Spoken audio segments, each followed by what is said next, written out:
स्वागत है दर्शकों। आज फिर से एक नए विषय में, और आज के विषय का जो टॉपिक रहेगा, जो जिस पर हम चर्चा करने जा रहे हैं, वो न्याय की प्रक्रिया। अगर हम इस दुनिया में हैं तो न्याय भी है, और न्याय है तो उस न्याय की क्या प्रक्रिया होगी, न्याय कैसे होगा, कब होगा, किसका होगा, इस सब के ऊपर हम थोड़ी थोड़ी रोशनी डालेंगे। तो हमारी चर्चा में आप हिस्सा बनिए और इसका लुत्फ़ उठाइए। आज हमारे साथ दो नए शख्स हैं, पास्टर उमेश नाग मेरे उल्टे हाथ को, और मिसेस प्रियंका नाग मेरे सीधे हाथ को, और हम सब मिलकर इस चर्चा के अंदर भाग लेंगे। तो आइए हम इस चर्चा को जारी रखते हैं। शुरू करने के लिए हम एक आयत पढ़ेंगे, सबोपदेशक 12 बाब और उसकी 14वीं आयत। पास्टर भट्टी। क्योंकि परमेश्वर सब कामों और सब गुप्त बातों का, चाहे वह भली हो या बुरी, न्याय करेगा। परमेश्वर हर एक शख्स का न्याय करेगा और हर एक चीज को रोशनी के अंदर लाएगा, चाहे वो भली हो और चाहे बुरी हो। ये हम पढ़ रहे हैं पुराने नियम के अंदर। हम नए नियम में भी पढ़ेंगे, 2 कुरिन्थियों 5 बाब और 10वीं आयत। क्योंकि अवश्य है कि हम सबका हाल मसीह के न्याय आसन के सामने खुल जाए, कि हर एक व्यक्ति अपने अपने भले बुरे कामों का बदला जो उसने देह के द्वारा किए हो पाए। हाँ, हर एक इंसान अपने कामों का बदला जो उसने देह के द्वारा किया है वो उसे पाए। न्याय होगा। तो यहाँ पर अगर हम देखें तो परमेश्वर जो है उसके पास सब तरह का ज्ञान है। वो पास्ट, प्रेजेंट और फ्यूचर को भी जानता है। तो वो क्यों चाहता है न्याय करना, क्यों चाहता है कि न्याय हो? बड़ा अच्छा सवाल है पादरी साहब आपका। और न्याय इसलिए क्योंकि परमेश्वर ने आपको पावर ऑफ चॉइस दी है, आपको एक फ्री विल दी है, आपको एक बंदी नहीं बनाया है, आपको खुद चुनने का एक मौका दिया है। परमेश्वर ने दोनों चीज़ आपके सामने रखी, अच्छी और बुरी, और उसने कहा तुम अच्छाई को चुनो। उसने हमारे सामने जिंदगी को और मौत को, दोनों रास्तों को रखा। बोला तुम जिंदगी को चुनो। अब चॉइस तो हमारी है, तो अगर चॉइस हमारी है, वो चॉइस सही है या गलत है, फिर तो न्याय जरूरी हो जाता है। मैं इसमें जोड़ना चाहूँगा सर, न्याय इस कारण भी जरूरी है कि अगर न्याय नहीं होगा तो हमें पता कैसे चलेगा कि परमेश्वर ने जो चॉइस दी थी दोनों में से सही क्या था, सब कॉन्सिक्वेंसेस क्या है। बिल्कुल। यदि मेरा न्याय हो रहा है, अगर मैं सही काम किया हूँ, तो और भी जो प्लैनेट्स हैं, बहुत सारे जो फॉरेन एंजल्स भी हैं और एंजल्स भी हैं, वो देखेंगे कि परमेश्वर का न्याय क्या है। जिसने सही किया है उसको क्या मिला, और जिसने गलत किया है उसे क्या मिला। बिल्कुल। नहीं तो अगर मैं पेपर लिखूं, अगर फेल हूं या पास हूं, किसी को पता नहीं चलेगा कि क्या हुआ, इसका कॉन्सिक्वेंस था क्या। बिल्कुल बिल्कुल।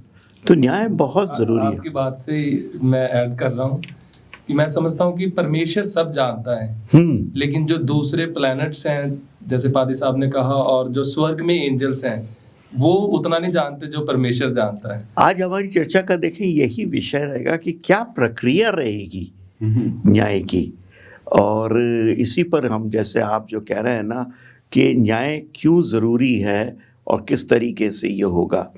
पहली बात तो ये कि न्याय का मतलब ये नहीं कि किसी को कंडेम करना, किसी को दोषी ठहराना।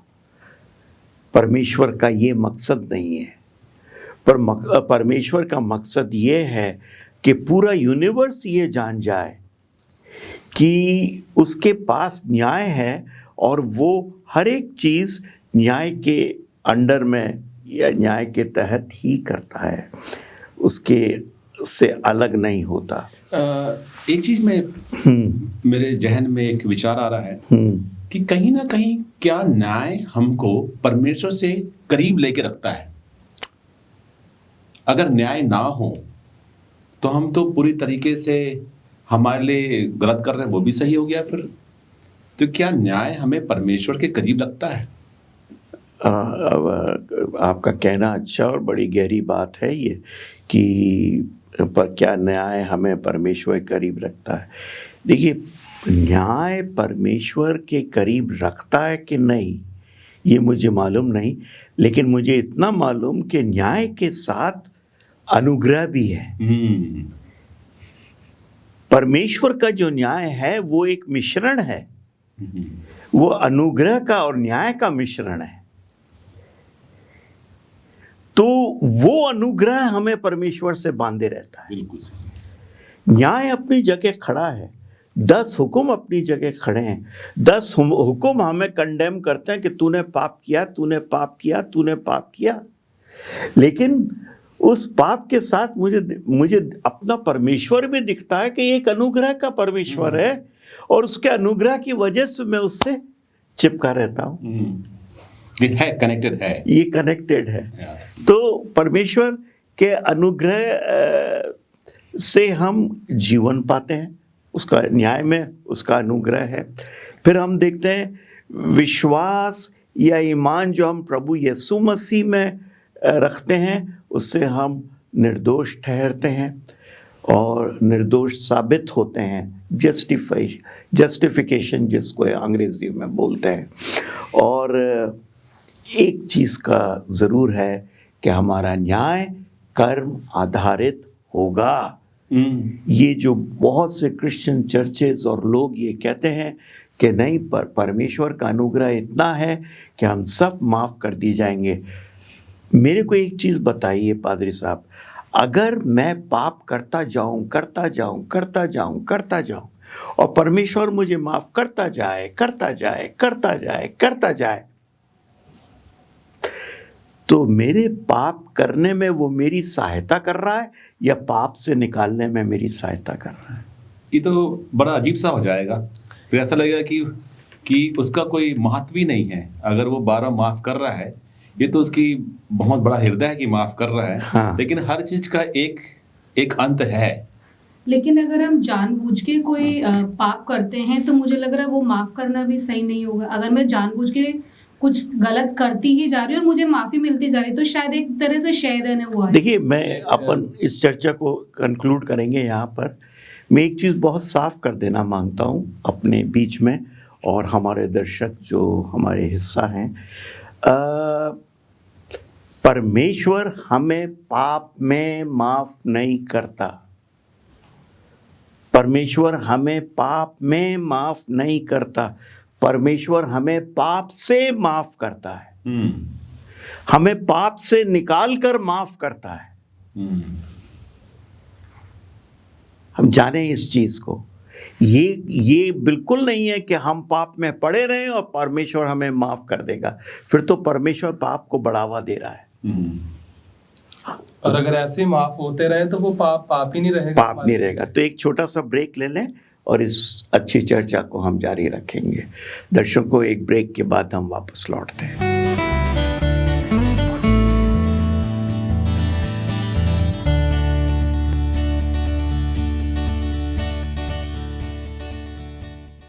स्वागत है दर्शकों, आइए अपनी चर्चा को जारी रखते हैं। तो हम डिस्कस कर रहे थे कि न्याय प्रक्रिया ज़रूरी है और न्याय प्रक्रिया इसलिए ज़रूरी है कि परमेश्वर ने हमें पावर ऑफ चॉइस दी है, चुनने की शक्ति दी है और हमसे कहा है तुम सही चुनो, तुम गलत मत चुनो। ठीक है, उसके बावजूद भी गलत या सही चुनना इंसान के, मनुष्य के हाथ में है। ठीक है कि नहीं? अब हम देखते हैं ये प्रक्रिया तीन स्टेजेस में होगी जी। अब पहली स्टेज तो अभी चल रही है। लोग कहते हैं जब परमेश्वर प्रभु यीशु मसीह आसमान के बादलों पर आएंगे, वो फिर यहाँ पर आने के बाद वो न्याय होगा सबों का, और उस समय जो बुरे लोग हैं वो अच्छे लोगों से अलग होंगे और सबके काम उजागर किए जाएंगे। नहीं, ऐसा नहीं होगा। जब दूसरी दफ़े प्रभु यीशु मसीह आएंगे, आने के बाद वो तो हमें रिवॉर्ड देंगे जी। उन लोगों को जिनका पुनरुत्थान हुआ है, और जो उस समय जीवित है और जो धार्मिक है। ठीक है कि नहीं? कह सकते लेने के लिए आएंगे। वो हमें लेने के लिए आएंगे। हमारा जो न्याय है वो न्याय प्रक्रिया हमारे साथ चल रही है। देखिए हम पढ़ेंगे दानियेल 7:9-14। मैंने देखते देखते अंत में क्या देखा कि सिंहासन रखे गए, हाँ कोई अति प्राचीन विराजमान हुआ, हाँ उसका वस्त्र हिम सा उजला, हाँ। सिर के बाल निर्मल ऊन सरीखे था। ये कौन है? किसकी बात हो रही है? यीशु, पिता परमेश्वर की। ठीक है, हाँ आगे। उसका सिंहासन अग्निमय, हाँ उसके पहिए धधकती हुई आग के सी दिखाई पड़ते थे। बिल्कुल।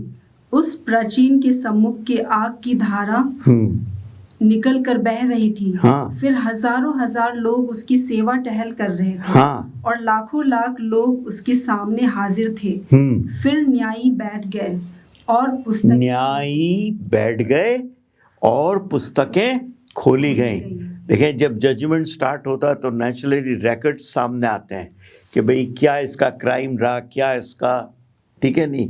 हमारे न्याय के अंदर तो हमारे अच्छे और बुरे काम दोनों सामने लाए जाएंगे जैसे बाइबल बताती है, लेकिन हम यहाँ के न्याय के अंदर सिर्फ क्राइम सामने आता है कि भाई बंदे ने क्या क्राइम किया है, ये सामने ले, तो वो वकील उस क्राइम को सामने लेकर आता है। पुस्तकें खोली गई, रिकॉर्ड सामने आए और न्याय शुरू हुआ। तो ये न्याय प्रणाली कब हो रही है, कहाँ है? ये अभी है, चल रही है। और हम जा नहीं सकते हमारे समय के अनुसार। ये 1844 के अंदर शुरू हुई ये प्रणाली, और 1844 से लेके आज तक कंटिन्यू है, और प्रभु यीशु मसीह के आने तक ये कंटिन्यू रहेगी ये प्रणाली। ठीक है कि नहीं? यहाँ पर एक चीज समझ में आ रही है कि बार बार बाइबल बोल रहा है, और हम जॉन जो यूहन्ना बपतिस्मा देने वालों के मुंह से भी सुना, उनके मुंह से भी सुना हमने कि मन फिराओ, स्वर्गराज निकट है। हाँ। इसका मतलब ये है कि आपका नाम कभी भी पुकारा जा सकता है इन्वेस्टिगेशन जजमेंट में। आप बड़ा अच्छा पॉइंट आपने किया। आज अगर मेरी आंखें बंद हो जाएं तो मेरा न्याय आज खत्म हो गया। मतलब वो इन्वेस्टिगेशन पूरा हो गया, वो मेरा इन्वेस्टिगेशन पूरा हो गया। तो सर हम जो जिंदा हैं, हाँ, तो हमारा न्याय कब होगा? जब मैं मर जाऊंगी? बिल्कुल नहीं। न्याय कब होगा? जब मैं मर जाऊंगी? नहीं, आपका न्याय चल रहा है। ठीक है कि नहीं? अच्छे और बुरे काम दोनों तोले जा रहे हैं, दोनों रैकेट्स के अंदर आ रहे हैं। ठीक है, लेकिन द डे आई डाई, उस दिन मेरा न्याय सील हो गया। मेरे को बचना है तो मैं बचूंगा, मुझे मरना है तो मैं मरूंगा।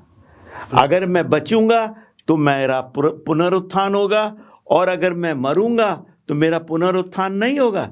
फिर मेरा पुनरुत्थान कब होगा? 1000 साल के बाद, तीसरी आगमन के वक्त। तो ये हम आगे बढ़ेंगे। देखिए, ये तो वो है प्री एडवेंट या इन्वेस्टिगेटिव जजमेंट जो अभी चल रहा है, सबों का चल रहा है, जितने भी जिंदा हैं सबों का इन्वेस्टिगेशन। इसका मतलब हमें तो हर समय सचेत रहने की जरूरत है। बिल्कुल। वो क्या पता मैं कहाँ पे बैठा हुआ हूँ, बिल्कुल, और मेरा न्याय चालू है, पुकारा जा रहा है। बिल्कुल। और यदि मेरी आंख जब बंद हो जाती है तो मेरे को तो मौका नहीं है। जैसे साम्स में लिखा है, दाऊद कहते हैं कि मट्टी क्या तेरा धन्यवाद करेगी। मतलब उसको हम रिपेयर तो कर ही नहीं सकते। बिल्कुल। तो कितनी अच्छी बात है ये, और कितने हम लोग के लिए सोचने वाली बात है, हर एक व्यक्ति के लिए, बिल्कुल, जो मसीह में है। बिल्कुल। इसीलिए जरूरी है कि हम पश्चाताप करें। बिल्कुल, हर रोज पश्चाताप करें, हर रोज अपने पापों का पश्चाताप करें। फिर देखें, हम एक और न्याय चलेंगे, मिलेनियम जजमेंट। ये 1000 साला जजमेंट है। अब आप कहेंगे ये क्या जजमेंट है? तो लोग बाग इसको समझ नहीं पाते हैं, लेकिन हम एक आयत पढ़ेंगे, 1 कुरिन्थियों 6:2 और 3 आयत। क्या तुम नहीं जानते कि पवित्र लोग जगत का न्याय करेंगे? इसलिए जब तुम्हें जगत का न्याय करना है, हाँ, तो क्या तुम छोटे से छोटे झगड़ों को भी निर्णय करने के योग्य नहीं? हाँ, आगे क्या तुम नहीं जानते कि हम स्वर्गदूतों का न्याय करेंगे? ये पौलुस क्या कह रहा है कि क्या तुम नहीं जानते कि हम पवित्र लोग क्या करेंगे? स्वर्गदूतों का न्याय। ये कब करेंगे भाई? ये वही जो आपने अभी बताया मिलीनियम के समय में। हाँ, जब तमाम रास्तबाज उठा लिए जाएंगे और 1000 साल प्रभु के साथ वहां आसमानी बादशाहत में रहेंगे, स्वर्ग की बादशाहत में रहेंगे, वो समय होगा जब हम स्वर्गदूत, कौन? वो स्वर्गदूत जो लूसीफर के साथ गिराए गए, उनका भी न्याय करेंगे। और उस समय आप क्या न्याय करोगे? पादरी साहब, आप कहोगे कि वो डॉक्टर सिंह तो हमें पढ़ाते थे, वो तो आए नहीं, वो क्यों नहीं आए? फिर आप रिकॉर्ड्स चेक करेंगे और रिकॉर्ड्स में आपको मिलेगा ये वजह से डॉक्टर सिंह नहीं आए। तब आप कहोगे हमारे परमेश्वर का न्याय उचित है। कितनी अच्छी बात है कि परमेश्वर हम जैसे लोगों को, हाँ, जो गुनहगार में फंसे हुए हैं या गुनहगार में फंसे हुए थे, जिसको यीशु मसीह ने माफ किया और आसमान की बादशाह लेके गए, और हम उनके पार्टनरशिप में काम कर रहे हैं। मतलब वो बिल्कुल अपना काम दे रहा है, बिल्कुल, क्योंकि न्याय तो वो है। हाँ, हमको हिस्सा दे दिया कि आप भी मेरे साथ करो। देखिए, आप छोटा सा ब्रेक ले लें और फिर अपन इसी चर्चा को यहीं से जारी करेंगे। दर्शकों, एक छोटे से ब्रेक के बाद वापस लौटते हैं।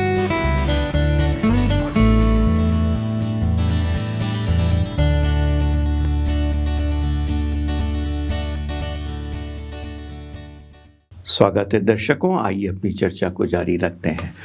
तो हम ने देखा कि हम लोग न्याय प्रक्रिया का एक हिस्सा होंगे उन 1000 साल में, और देखेंगे कि जो लोग मरे हुए हैं धरती के ऊपर और आसमान में नहीं पहुंच पाए, हमेशा की ज़िंदगी को नहीं पहुंच पाए, उनका न्याय उचित हुआ है या नहीं हुआ है, ये न्याय आप करेंगे, मैं करूँगा।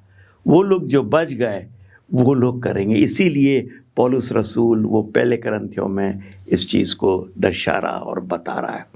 देखिए, अब इसके बाद हम आ जाते हैं एग्जीक्यूटिव जजमेंट के ऊपर, या कार्यपालक न्याय। वो न्याय जिसको अब लोग बात कहते हैं परमेश्वर इतना अनुग्रहित खुदा है कि वो न्याय किसी को दंड नहीं देता, उसने दंड दिया है। देखिए, मैं आपको बताऊं किस किस को दिया है। लूसीफर और उसके साथियों को दंड दिया, आसमान से निकाल के बाहर फेंका। फिर उसने नूह के ज़माने में उन लोगों को दंड दिया, तमाम को फ्लड से उसने ख़त्म कर दिया। आदम और हवा को उसने दंड दिया, उसने बागे अदन से उनको निकाल के बाहर किया। इसी तरीके से सदोम और गमोरा को उन्होंने दंड दिया, और सदोम और गमोरा को आग और गंधक से उसने बर्बाद कर दिया। तो और इसी तरह से अगर नए नियम में हम आ जाएं तो अननियास और सफरिया का देखिए, उन्होंने झूठ बोला तो प्रभु ने दंड दिया और वहीं हाथ के हाथ वो मर गए।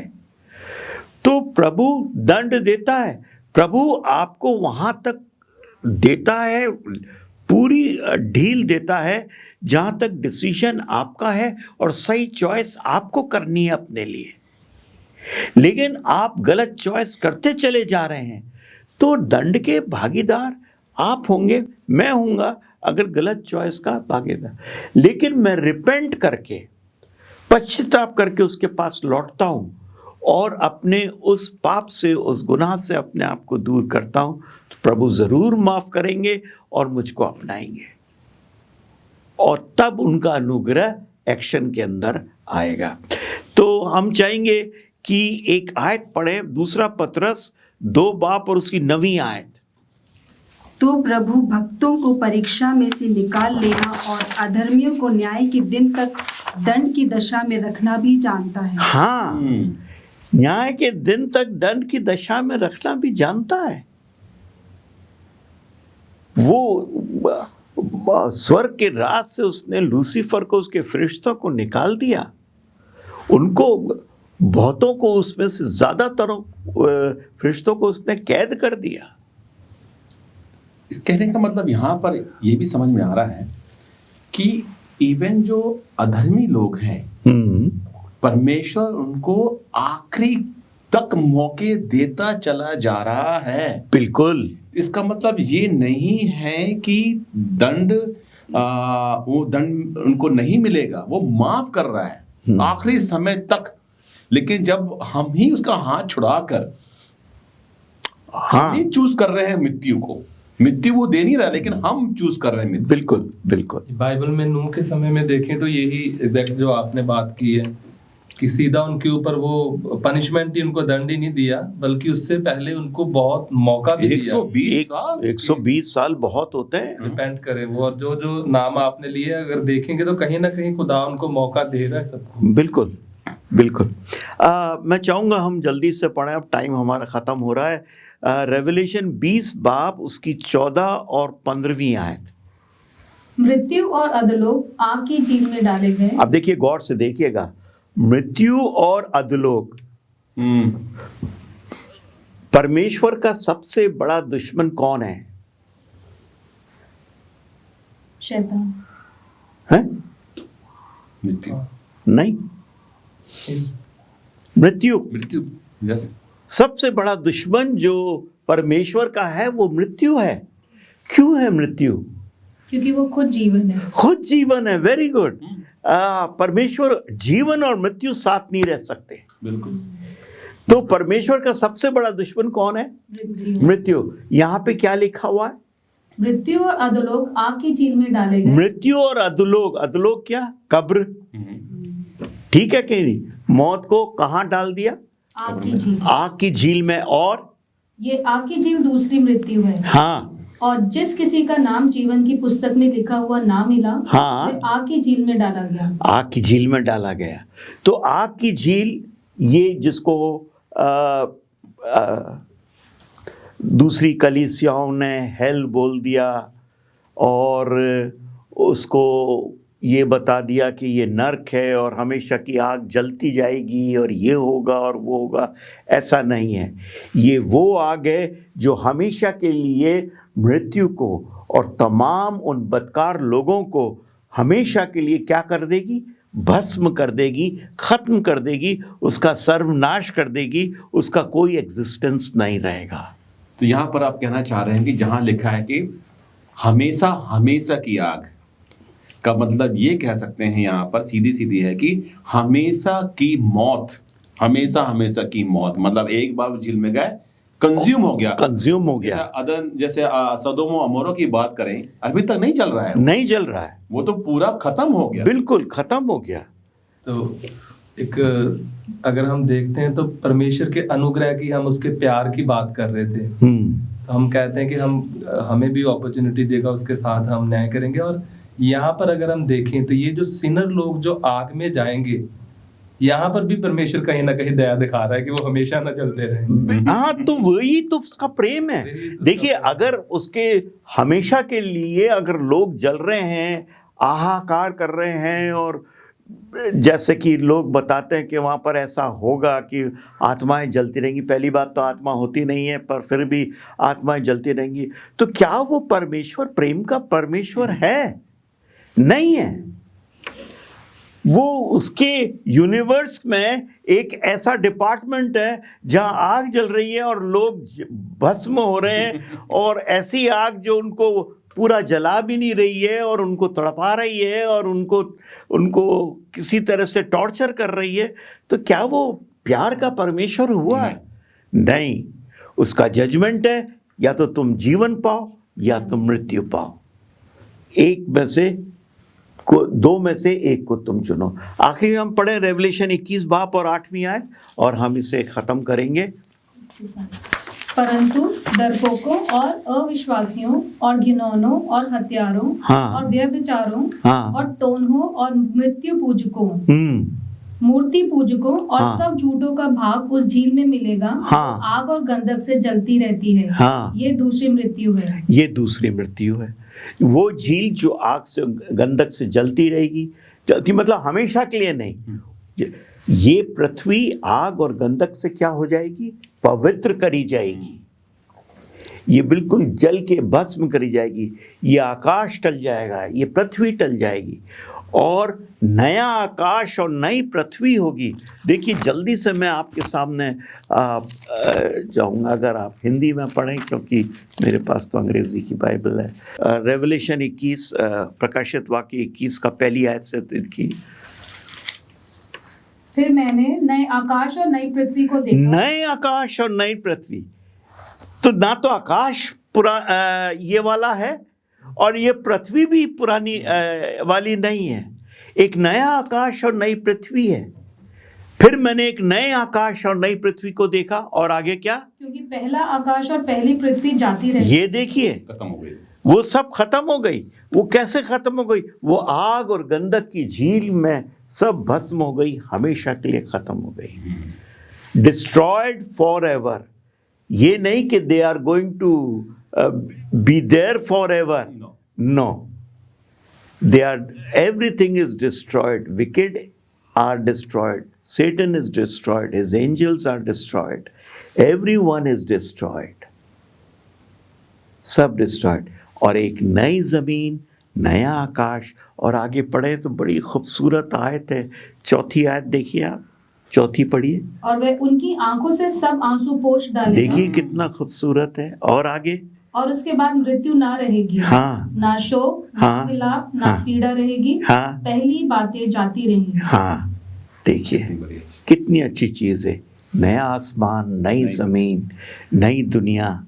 और वहां पर हम लोग अपने, आप आइज़ाया यशाया की किताब पढ़िए तो हम घर बनाएंगे, अपने हिसाब से घर बनाएंगे, अपने हिसाब से घर बनाएंगे और अपने हिसाब से पेड़ लगाएंगे और उसके फल हम खाएंगे, हमारे बच्चे हमारे साथ रहेंगे।